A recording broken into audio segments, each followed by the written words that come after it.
नमस्कार, स्वागत है आप सभी का। आप देख रहे हैं 24/7 टुडे न्यूज। मैं हूं आपके साथ इकरा खान। नजर डालेंगे देश और दुनिया की बड़ी और अहम खबरों पर, लेकिन इससे पहले ले चलते हैं आपको सुर्खियों की ओर। पीएम मोदी ने दिया संकेत, कोरोना के कारण अब देश में नहीं लगेगा लॉकडाउन। वैक्सीन पर बोले पीएम मोदी, वैक्सीन कब तक आएगी ये वैज्ञानिकों के हाथ में। वैक्सीन की डोज और कीमत अभी तय नहीं। दिल्ली सहित इन राज्यों गुजरात, गोवा और राजस्थान के यात्रियों की मुंबई में एंट्री पर रोक। हर शख्स का होगा RT-PCR test. Delhi Ghaziabad border पर भी रैंडम कोरोना टेस्ट होगा। देश में पहले 1 करोड़ स्वास्थ्य कर्मियों को लगेगी कोरोना वैक्सीन। केंद्र ने अस्पतालों से मांगा डाटा। दिल्ली सरकार पर बीजेपी ने कटाक्ष कर पूछा, क्या विज्ञापन देने से कोरोना और प्रदूषण के खिलाफ लड़ाई पूरी हो जाएगी। प्रेम विवाह मामले में हाईकोर्ट ने सुनाया फैसला। 2 युवाओं को अपनी पसंद का जीवन साथी चुनने का अधिकार है। कोरोना के मद्देनजर सीएम केजरीवाल की पीएम मोदी से मांग, पड़ोसी राज्यों में पराली से होने वाले प्रदूषण पर दखल दे। रूस का दावा, हमारी कोविड-19 वैक्सीन स्पुतनिक V 95% प्रभावी। और 2024 में राहुल गांधी को पीएम बनाना मेरा लक्ष्य, अभी नहीं लूंगा राजनीति से संन्यास, बोले हरीश रावत।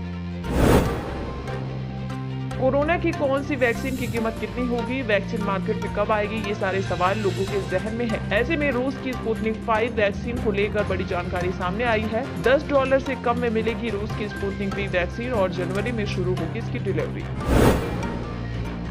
प्रधानमंत्री नरेंद्र मोदी के साथ बैठक में महाराष्ट्र के मुख्यमंत्री उद्धव ठाकरे ने जानकारी दी। उन्होंने एक टास्क फोर्स का गठन किया है जो राज्य में कोविड वैक्सीन के वितरण पर काम कर रही है। इसके अलावा वो सीरम इंस्टीट्यूट के आधार पूनावाला के संपर्क में भी बने हुए हैं। अमित शाह ने अब कहा है कि यूरोप, अमेरिका में फिर से मामले बढ़े हैं, ऐसे में हमें सावधान रहना होगा। अमित शाह ने राज्यों से सोशल डिस्टेंसिंग और मास्क को अनिवार्य करने पर जोर दिया। दिल्ली के मुख्यमंत्री अरविंद केजरीवाल ने केंद्र सरकार से राजधानी में 100 अतिरिक्त ICU बेड्स की मांग की। साथ ही दिल्ली सीएम ने पीएम नरेंद्र मोदी से प्रदूषण के मसले पर दखल देने की भी अपील की। एम्स के डायरेक्टर रणदीप गुलेरिया ने अब कहा है कि 2023 तक कोरोना महामारी के अंत की घोषणा कर सकता है WHO। आजकल एक मैसेज तेजी से वायरल हो रहा है जिसमें लिखा है कि 1 दिसंबर से रेलवे कोविड-19 स्पेशल ट्रेन समेत सभी ट्रेनों का परिचालन बंद करने जा रही है। अगर आपके पास भी इस तरह का कोई मैसेज आया है तो इस पर ध्यान न दें, क्योंकि ये पूरी तरह से फेक है। महाराष्ट्र सरकार ने फैसला लेते हुए कहा है कि आज से दिल्ली, गुजरात, गोवा और राजस्थान से मुंबई आने वाले हर शख्स का RT-PCR टेस्ट होगा। कोरोना वायरस संक्रमण की नेगेटिव रिपोर्ट होगी, सिर्फ उन्हें ही आने की परमिशन दी जाएगी। सीएम केजरीवाल पर बरसी सपना चौधरी और कहा कि दिल्ली के सीएम अरविंद केजरीवाल के शादी विवाह समारोह में सिर्फ 50 लोगों के शामिल होने की लिमिट के आदेशों से लाखों कलाकारों का रोजगार छिन गया है। बिना मास्क नजर आए मनीष सिसोदिया तो बीजेपी ने शेयर की तस्वीर। कहा, सीएम केजरीवाल जी, ये आपकी दिल्ली सरकार के डिप्टी सीएम मनीष सिसोदिया की तस्वीरें हैं। AMU में विधायक की कार से बीजेपी का झंडा हटाने का मामला अब सुप्रीम कोर्ट जाएगा। कोविड से निपटने के दमदार प्रबंधन के बीच WHO और प्रधानमंत्री नरेंद्र मोदी ने जहां योगी सरकार की जमकर तारीफ की, तो वहीं दिल्ली में कोरोना से बदतर हालात को लेकर पहले हाई कोर्ट और सुप्रीम कोर्ट ने केजरीवाल सरकार को जमकर फटकार लगाई। कोर्ट ने सभी राज्यों से 27 तारीख तक स्टेटस रिपोर्ट तलब की है। दिल्ली पुलिस की स्पेशल सेल ने हरियाणा के करनाल से एक ट्रक और क्लीनर को हिरासत में लिया है। सूत्रों की माने तो इन दोनों को दिल्ली पुलिस की स्पेशल सेल दिल्ली लेकर आई। आज उत्तराखंड में गास पर्व मनाया जाएगा। इस मौके पर राज्यसभा सांसद अनिल बलूनी ने लोगों को इस गास पर्व की शुभकामनाएं दी। साथ ही लोगों से इस पर्व को अपने घर में मनाने की अपील की। मशहूर शायर मुनव्वर राना ने लव जिहाद को महज जुमला करार देते हुए केंद्र में सत्तारूढ़ बीजेपी पर हमला बोला। कहा कि लव जिहाद के खिलाफ बनाए जा रहे कानून के तहत गैर धर्मों में शादी करने वाले बीजेपी नेताओं और उनके परिवार के लोगों के खिलाफ सबसे पहले कार्रवाई की जानी चाहिए।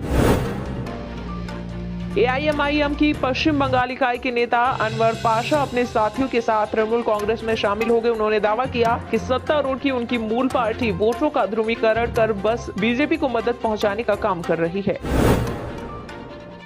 कांग्रेस महासचिव हरीश रावत ने त्रिवेंद्र सरकार पर हमला बोला। उन्होंने राज्य सरकार को घोटालेबाज बताया।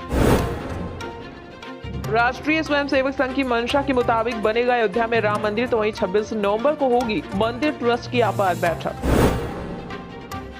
योगी सरकार का बड़ा ऐलान, ग्रामीण इलाकों में जल्द होगी 58,000 महिला बैंकिंग करेस्पॉन्डेंट की तैनाती। महाराष्ट्र में एक बार फिर से राजनीतिक हलचल तेज दिख रही है। पूर्व मुख्यमंत्री देवेंद्र फडणवीस ने ये कहा है कि महाराष्ट्र में बीजेपी की सरकार जल्दी बनेगी।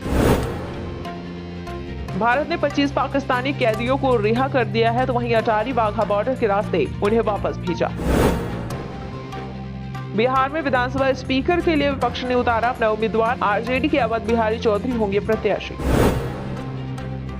दिल्ली में बढ़ते कोरोना मामलों के बाद कई अन्य राज्य अलर्ट मोड पर हैं और पहले से ही एहतियात बरतने शुरू कर दिए हैं। उत्तर प्रदेश, महाराष्ट्र और पंजाब में तो बाकायदा दिल्ली से जाने वाले लोगों का कोरोना टेस्ट किया जाने लगा है। चक्रवाती तूफान निवार आज देश के कुछ हिस्सों में दस्तक दे सकता है। संभावित नुकसान की आशंका को देखते हुए राज्य सरकारों और एनडीआरएफ ने कमर कस ली है। एनडीआरएफ ने 12 दलों की पूर्व तैनाती कर दी है। दूसरी ओर यूपी में कोरोना संक्रमण की रफ्तार स्थिर है, तो वहीं 24 घंटे में 2067 नए केस सामने आए।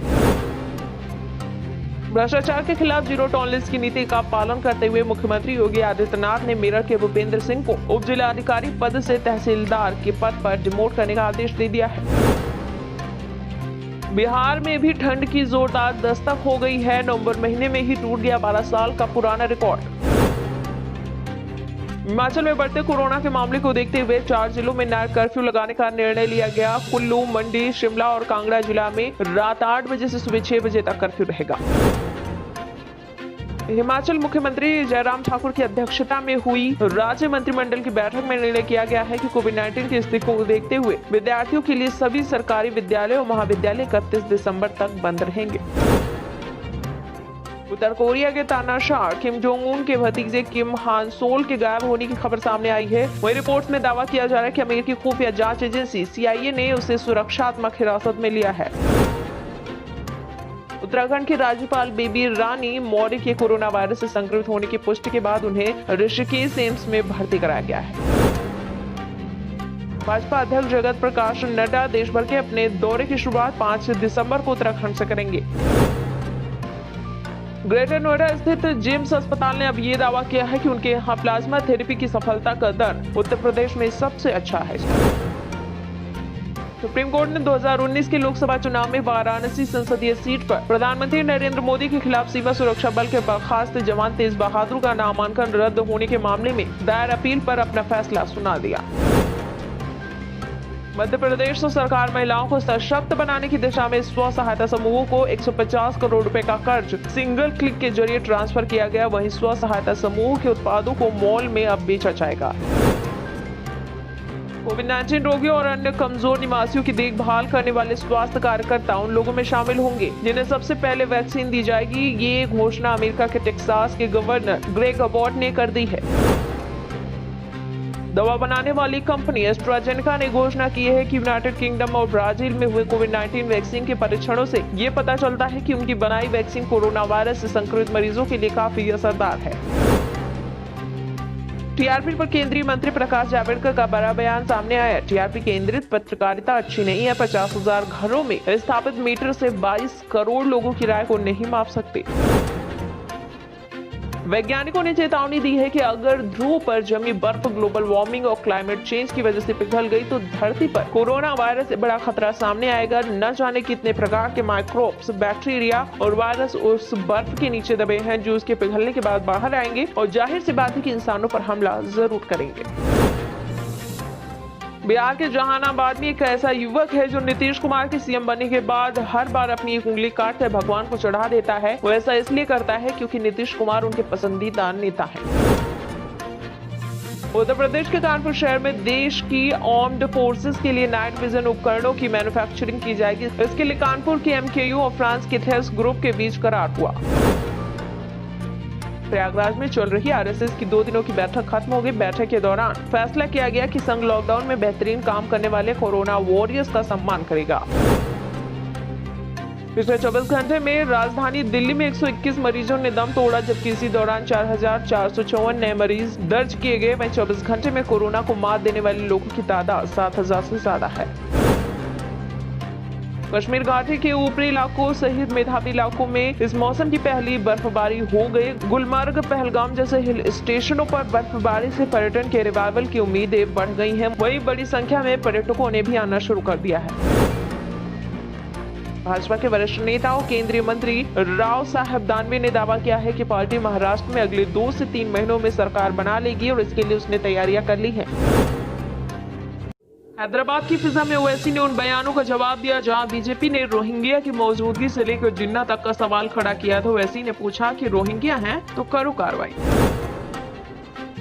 दिल्ली पुलिस ने दिल्ली हिंसा मामले में एक अदालत में दाखिल पूरक आरोप पत्र में दावा किया है कि जेएनयू के पूर्व छात्र शर्जील इमाम और उमर खालिद के भाषणों के बीच संबंध है। पुलिस ने यह भी दावा किया कि सांप्रदायिक हिंसा खालिद और अन्य लोगों द्वारा कथित रूप से रची गई साजिश थी।